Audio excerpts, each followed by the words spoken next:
Yes, indeed, we are back. We are live. Raw has just gone off the air. The Raw Premiere episode on Netflix has just gone off the air. You can see screen grabs of stuff that happened during the show there as we go through and we discuss everything that happened. In terms of, I guess, an opening premiere episode, it was a bit of a strange feel. In all honesty, I mean, first of all, a bit like I was saying at the top of the watch along, this is a monumental and massive night, not only for WWE, but I think also for wrestling, professional wrestling in general. I think if you're a WWE fan, a professional wrestling fan, probably like myself, you've probably grown up throughout the years. And people ask you if you like wrestling, and you have to go, well, yeah, I still watch from time to time, and this, that, and the other, and it's a bit embarrassing. But what we really did see tonight, and WWE I did think did a good job with this, is hammer home the point of that the world was watching. The world was watching this evening, and because the world was watching, they trotted out some big stars. Now, the Intuit Dome, I think from a production point of view, looked absolutely phenomenal. I mean, it's a fantastic venue. Absolutely, it's a fantastic venue. At points they were hot. I think as the show went on, they got a bit quieter and then came back alive a bit more for the main event. In terms of an episode, it's difficult to judge it as an episode of Raw because it didn't feel like an episode of Raw, if that makes sense. It felt like a PLE. It felt like a premium live event. It certainly, I think, to credit to WWE, it felt like a big deal. It felt like a big deal, obviously, with the people that were there. Not every episode is going to feel like that. In terms of the runtime, it was about 3 hours in length, pretty much exact. The chatter about it being 3.5 hours clearly wasn't totally accurate. It was 3 hours. Some week it will be longer. Some week it will be shorter. And we got some surprising things. I think largely some predictable things. I mean, maybe the thing that probably might actually, ironically enough, get spoken about the most coming out of this show will be that Hulk Hogan should never be on WWE program ever again, because the last couple of times he has showed up, he has been roundly booed out of the building, and I don't think that will change anytime soon, considering that the reason they're booing him happened over 10 years ago. They are still booing him. They are going to continue to boo him. Nothing is going to change in that regard. So, yes. Now, in terms of the opening of the show opened with it was this cold open that they had, and it was being projected onto a curtain that was surrounding the ring. Now, eventually the cold open finishes, it drops down, it reveals WWE's Chief Content Officer, Paul Triple H Levesque, standing in the middle of the ring, and of course he revealed the new canvas, which had already been put out there on social media. The images of it actually leaked prior to SmackDown on Friday, didn't it? And it's the new canvas. It's very UFC-esque. And to be fair, a lot of the presentation tonight was very UFC-esque. And what I mean by that is you had 360 arena seating. So lots of people sitting behind the staging area, a much smaller staging area. You had a canvas that had a lot of advertisements on it, akin to UFC, but also akin to other wrestling companies have done that. WCW used to do it. TNA used to do it. Lots of companies have done that. For WWE, they just never really have done it that much. They've gone a bit more in the last year or so with the Prime stuff. But obviously lots of advertisements on there. And then we go into the opening of the show, which actually, this is actually very, very significant, to be fair. It opened with The Rock. The Rock returns to Raw, and there's been speculation, hasn't there? There's been speculation about what's The Rock's WrestleMania status going to be. And a lot of people can mock him and say things about him, but I remember Dave Meltzer said, when was it? It was September last year, maybe October. Maybe before October, actually. I think it might have been around August last year. I forget exactly when it was. But he said the information is The Rock not working WrestleMania. And at the time, everyone went, no, he's working WrestleMania. Come on. He did the thing with Cody, right? He did the thing with Cody after WrestleMania 40, where they held each other's titles. He gave him the little thing, which they haven't said what it was. He's going to be working WrestleMania. You don't know what you're talking about. And then after that, he showed up at Bad Blood 2 and did the whole, 3, 2, 1 and did that towards Roman Reigns and before to Cody Rhodes. Someone said, see, no one knows what they're talking about. He's working WrestleMania.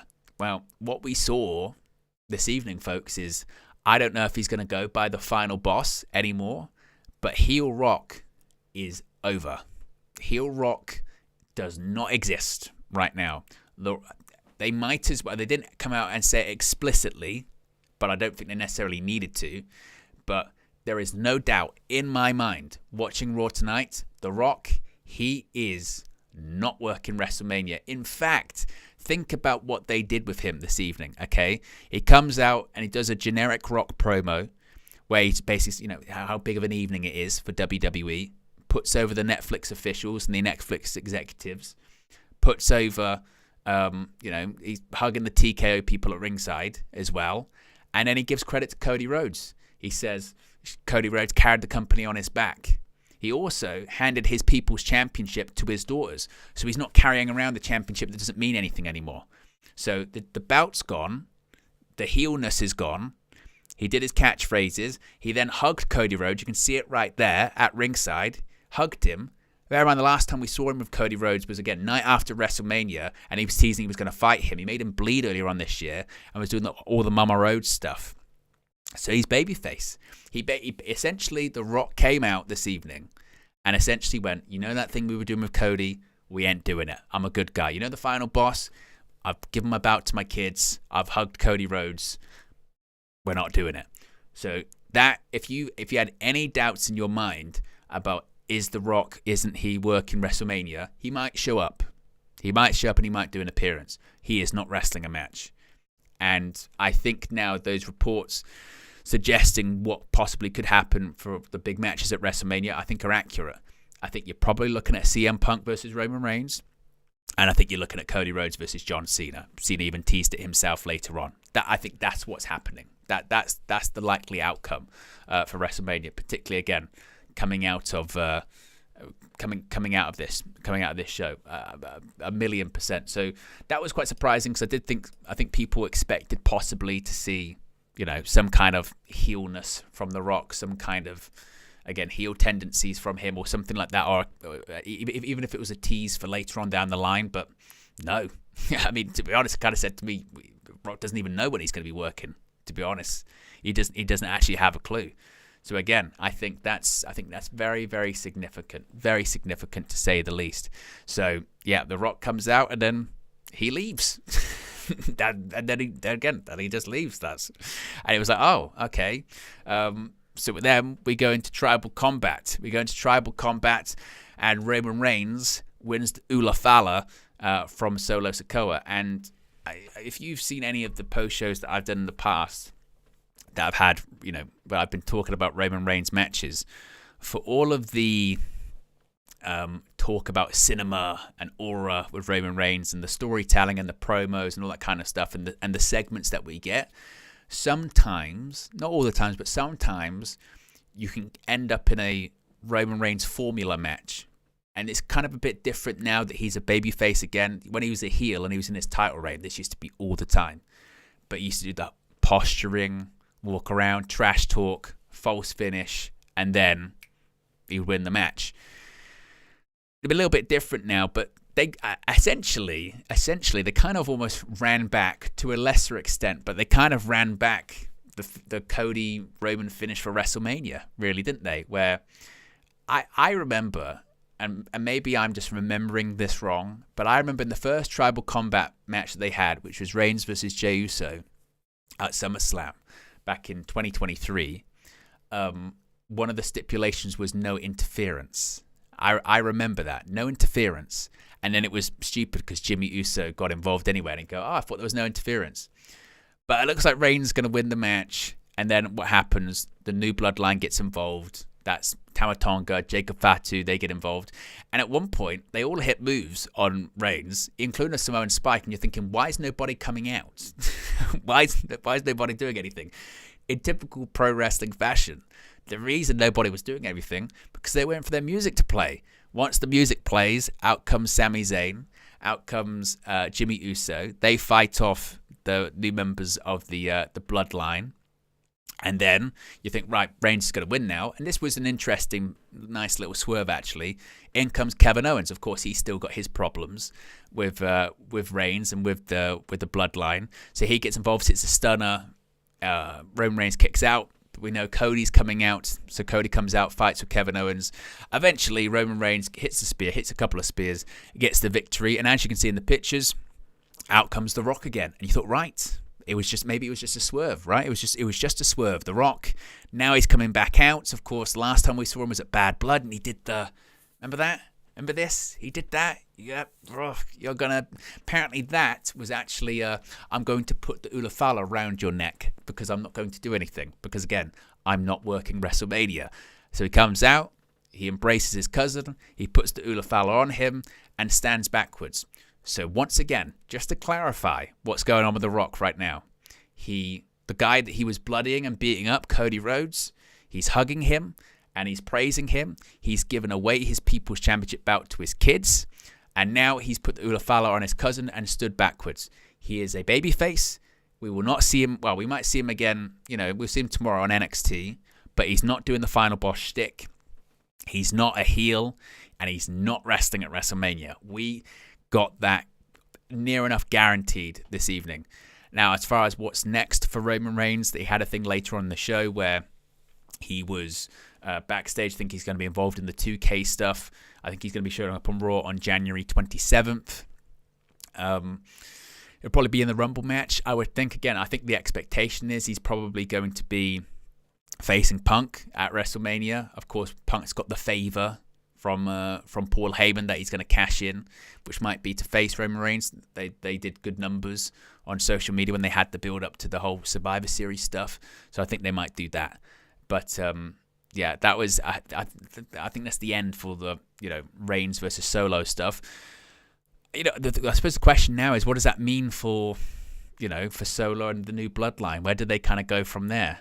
I don't know. It feels like it felt like tonight was a natural end for all of that, and I wonder what's the outcome now. I mean, Solo Sikoa's been in the main event scene for a year, but he doesn't really feel main eventish. So I'm not sure what they really do coming out of that one, but we shall see. But The Rock, again, pure babyface, final boss, all done. All done indeed.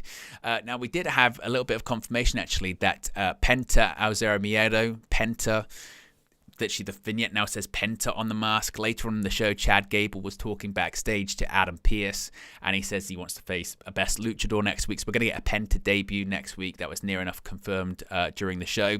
Now, after this, we got John Cena. Of course, he's beginning his retirement tour, his farewell tour. They're not calling it retirement tour, are they? They're calling it the farewell tour.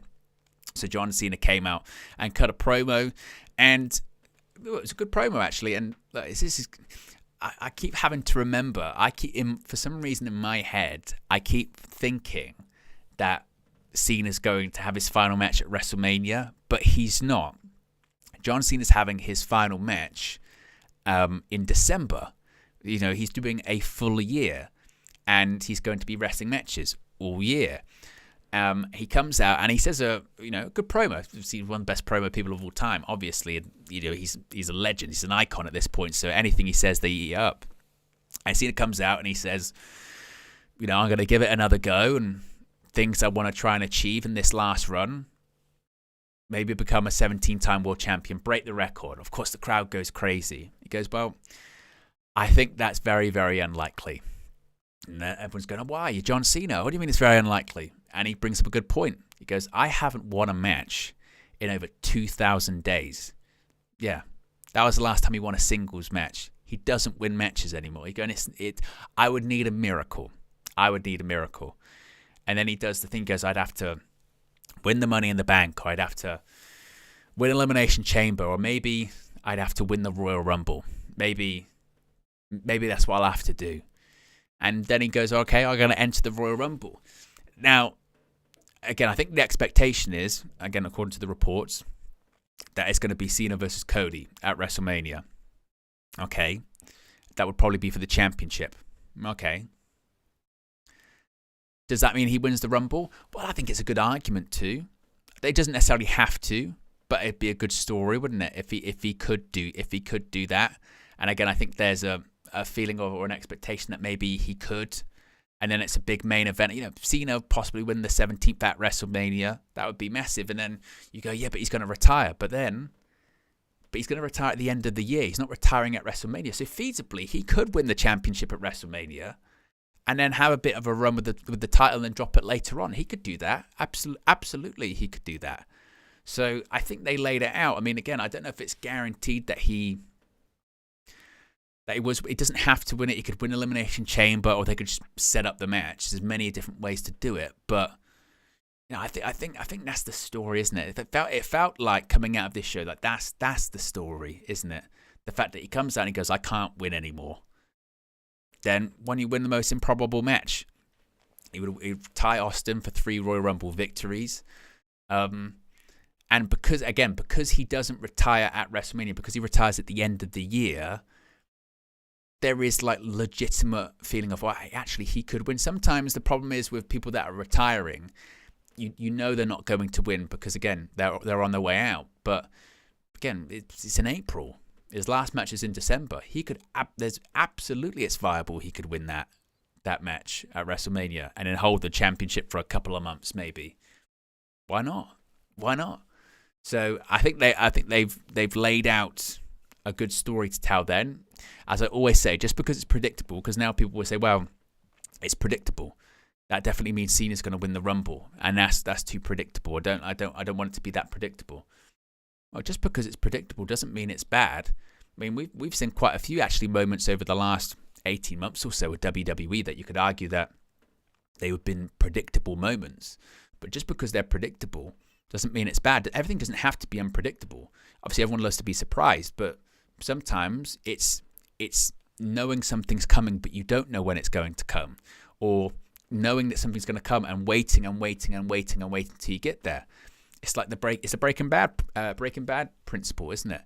Walter White is this big kingpin, this drug kingpin, and his brother works for the DEA. You watch all the series knowing, well, eventually at some point, there's going to have to find out. Of course, they're going to have to find out, right? So, and you wait. So it'll be the same kind of thing with this.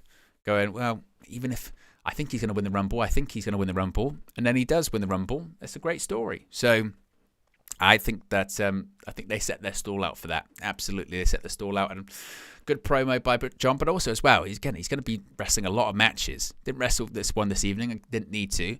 I kind of did think, is anyone going to interrupt him? I thought maybe like a Logan Paul might interrupt him.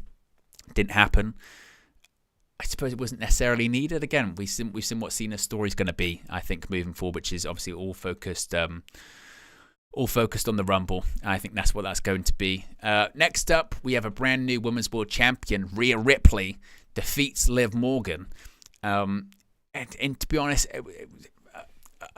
this is where the show got a bit interesting, because again, as is the case a lot of time with WWE PLEs, there was a lot of gaps. And the fact that I'm getting through these matches here probably doesn't do it justice, because this was the second match of the show, and it probably took place an hour and a half into it, an hour and 45 minutes into the show. I'm not joking. Like an hour and a half, hour 45 minutes into the show, we were having our second match. There was a lot of promo time. There was a lot of filling in with commercials and ad breaks and video packages and sort of spectacle, which I'm not necessarily totally opposed to, but it just that just kind of adds a bit of extra context to this.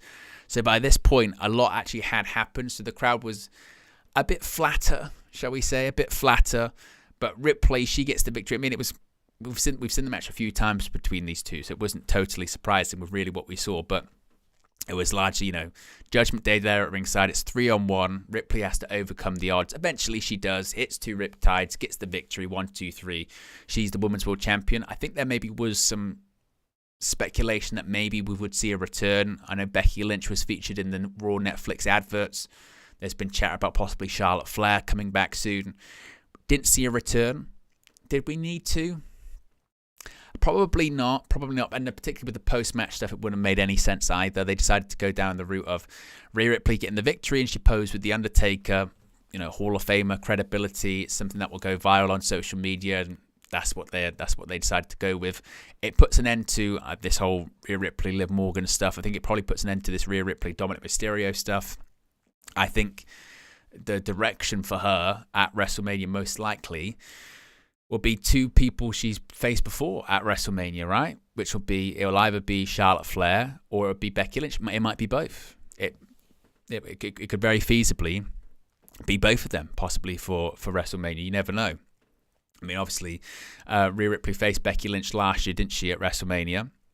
Year before that, she faced Charlotte Flair. So she could face either or, I think, again. And maybe that's going to be the rematch for this year's WrestleMania. I'm not sure. But that feels like that's a direction that Rhea Ripley's going to go in. And it felt like it was, again, just a sort of natural end. Some of these feuds of matches that did take place on this show, you did feel like were stretched out a little bit and were just maybe a little past their sell-by date, and that kind of felt like what it was with the Liv Morgan Rhea Ripley feud. But it's been finished, it's been blowed off now, and now Ripley can move on to other opponents. Next up, we had Drew McIntyre versus Jey Uso. Now, if there was ever a match where the in-ring competition literally mattered zero, it didn't matter at all. I genuinely believe this match was put on the card for Jey Uso to do an entrance with Travis Scott. That was the only reason this match was put on the card, because they had Jey Uso come out with Travis Scott, who was smoking a joint, and the crowd was going crazy. They're doing yeets. They're loving it. Michael Cole and Pat McAfee are on the announce table. I thought Michael Cole was going to drop dead because he was literally sucking wind that much trying to do it and dancing around. He was so awkward, but it's an unbelievable sight, and it's a great atmosphere. The one thing I think they didn't consider when they do that is if you have an entrance that is that hot, if you have an entrance that is that wild, and the crowd are into it, and the music's going, and pyro, and people are dancing around, and again, that entrance was going for like 4 or 5 minutes. When the match comes, it's never going to live up to the entrance. You've already had the thing people liked, which was the entrance. So the bell rings, and there was nothing necessarily wrong with the match, but people were just tired. You know what I mean? They were just tired, and they were like, well, we had the fun now. We're kind of just everyone collectively was trying to get their breath back, and that's what it kind of felt like, really. So the closing moments of the match, it looks like McIntyre's he's got Jey Uso beat. He's exhausted. Jey Uso has a bit of a crucifix roll up. 1, 2, 3 gets the victory, and McIntyre's shocked. But again, no one really ultimately cared all that much, because it was just like, well, you know, we were dancing. We were enjoying the dance, not so much the match itself. So McIntyre loses, Jey Uso wins. Now, this was then followed up with the Hulk Hogan promo. Yes. Now, there had been reports that Hulk Hogan was going to be coming out. It had been reported, obviously it was announced that WWE has signed this sponsorship deal with Real American Beer. You can see it on his shirt. And he was going to be making appearances. And as soon as we heard he was making appearances, people went, let's see how this goes, right? And I suppose depending on where you are, you never know the reaction that he's going to get. But his music played, and you could hear some boos, and you thought, oh, that's a mixed bag there. But he then cuts a promo, and this guy gets booed out the building.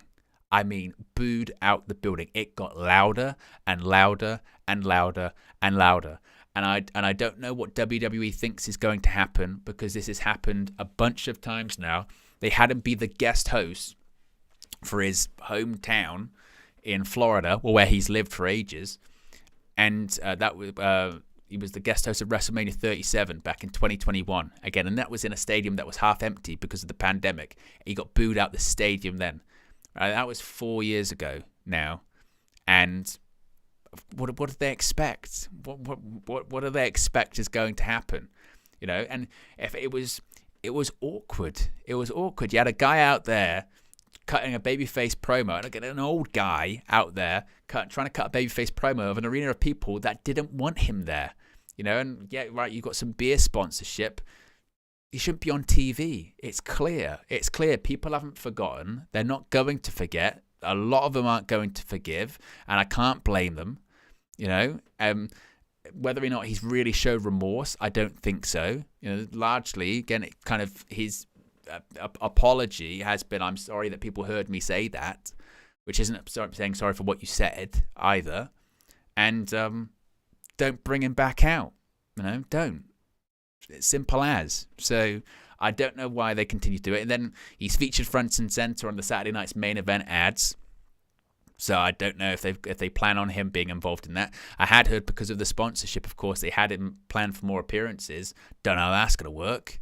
Because, again, everywhere he goes, he gets booed out the building. And to sum it up even more, they posted a clip on their Twitter account, WWE, of him coming out. And things are bad when the likes and the comments, they were equal. They were equal. So, you see like 1,000 likes, 1,000 comments. Because everyone's rushing to the comments to say boo, don't have him on the TV, or, oh my God, he got booed out of the building. It was not good. I mean, to be honest, it was the low point of the show. Let's be honest. Whether you're still a Hogan fan or you're not a Hogan fan or whatever, yeah. If you're not a Hogan fan, you didn't want him out there. If you are still a Hogan fan, you're embarrassed for him. Everyone, it was bad. Don't get him out on the TV again. Yeah, it's not working. Don't have him there, and I don't think he should be there anyway. It's just, yeah, it was not good at all. And finally, we then get to our main event, the match that was set for WrestleMania 40 before CM Punk got injured at one point, possibly scheduled for WrestleMania 41. CM Punk defeats Seth Rollins. Now, I was a bit concerned about this because, again, the show was going on a bit and the crowd was a bit tired, and I thought, oh, how into this are they going to be? And they played Seth Rollins' theme song forever. But in fairness, they got him at the end. They got chants of "This is awesome." The crowd really enjoyed it. They were chanting "Fight forever." They told a story about Seth Rollins with the bad knee. They had hit each other's finishing moves, and credit to CM Punk. And maybe this wasn't necessarily acting, but he looked like he was pretty blown up through a lot of this match. Very, very blown up throughout the majority of this match. But what I will say is, when you have a feud that is this sort of personal, and the shots that they've taken against each other and the rivalry and the legitimate heat, you then do back yourself into a corner a little bit, because you can't go out there and have a wrestling match. You can't. It doesn't make any sense. If me and you hate each other, we're going to go out there and start trading holds. There's no real psychology in that one, is there? What you're going to do is go out there and you're going to beat the hell out of each other, and you're going to be stiff and you're going to work strong. And to each other's credit, that's exactly what they did. A lot of stiff shots. Rollins had a bit of blood towards the end, because again, that makes sense. That's the psychology of the match. That's the psychology, is that you would work stiff, you would work snug, and that's exactly what they did. The longer story for the vast majority of the match was that Rollins was in control and he was getting frustrated and couldn't put Punk away, and ultimately Punk just put him away by hitting not one but two GTSs. I expected Punk to win. I know some people were kind of surprised, going, I can't believe Punk won. I'm surprised that he won. I'm not, because the moment that you hear stories and reports that Punk is going to be working against Roman Reigns at WrestleMania, then in the first main event of Raw on Netflix, when the world is watching, he is not going to lose. He's not.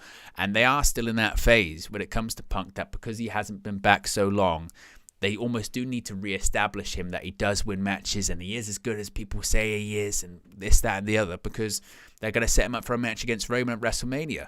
As far as Rollins, he'll be fine. I did kind of think coming out of this that it felt a bit heelish, and I wondered, given Punk's affinity for Bret Hart, if they were going to try and do some kind of sort of heel turn for Rollins in the match, almost a bit of a double turn, even though Punk isn't a heel. So maybe it's not the best analogy, sort of a WrestleMania 13 thing. But maybe they could have a thing where Rollins is going to work as a heel coming out of it, because he has displayed heelish tendencies. But again, the rumor had been that he'd be working Gunther at WrestleMania for the World Heavyweight title. So I don't know how they come out of that. But speaking of which, no World Heavyweight champion on your premiere episode of Raw on Netflix. By the way, the champion of the brand was not on the show. He was shown in a video package. But yeah, that probably says quite a lot about the mentality going into this show, wasn't it? But Punk gets the win in, I thought, a good main event. I don't know if it necessarily lived up to the hype, shall we say, but I don't know if it necessarily could, because again, with the rivalry, the way it was played, I think that you had to have that kind of match. So I thought that one delivered. And as far as an overall show, As far as an overall show, I think again it's a difficult one to judge, because I think the interesting thing is going to be when Raw settles into a more weekly format every single week. This one felt obviously different because it felt like a PLE, and we're watching it on a streaming platform, which again feels very PLE-ish, and the way they do ads felt very PLE. So it's difficult to judge. Do I think they hooked people in that were maybe watching for the first time? Well, they certainly put out, I think, a lot of big names to try and do that, I think. It was one of those weird episodes whereby I think that, if you're there every single week, you weren't really featured all that much on that show. Let's be honest, you weren't. But it didn't feel like a normal episode of Raw. It felt like a PLE. So I'm more interested to see what happens when they do get into the weekly format of it all, because that's not what we really saw tonight. We saw a PLE on Netflix. We didn't see an episode of Raw. So once they get into next week and the week after that, and we get into that more normal format, then I think that's when we'll see what their plans are moving forward. So again, it was just a bit like a PLE episode, a PLE really. Was it the most amazing show? Yeah, maybe not. There were matches I don't think lived up to it. The McIntyre Uso one was flat. The Women's World Title match was flat. The Tribal Combat I thought delivered. I thought the main event delivered. Obviously, they've laid the foundations for Cena being involved in the Rumble. I thought the Rock thing was just to get him on the show. And frankly, actually, it's just bizarre because basically a lot of the storytelling they've done with the Rock means zero now. That entire segment after WrestleMania 40 is completely redundant. Him coming out of Bad Blood is completely redundant. And actually, McIntyre versus Punk should have been the main event. The fact that the change in order was made because Dwayne wanted to come out last and it's led to nothing is bullshit. And to be honest, if I was McIntyre or Punk, I'd be bringing that up. Being like, oh, by the way, we meant to main event that show. And we didn't in the end because Rock was going to come out. And it didn't lead to anything. That's quite interesting, isn't it? So I would be mentioning that if I was me. But there you go, guys. That's the post show for you. Be sure to smash a like on the like button. Be sure to subscribe bottom right hand corner.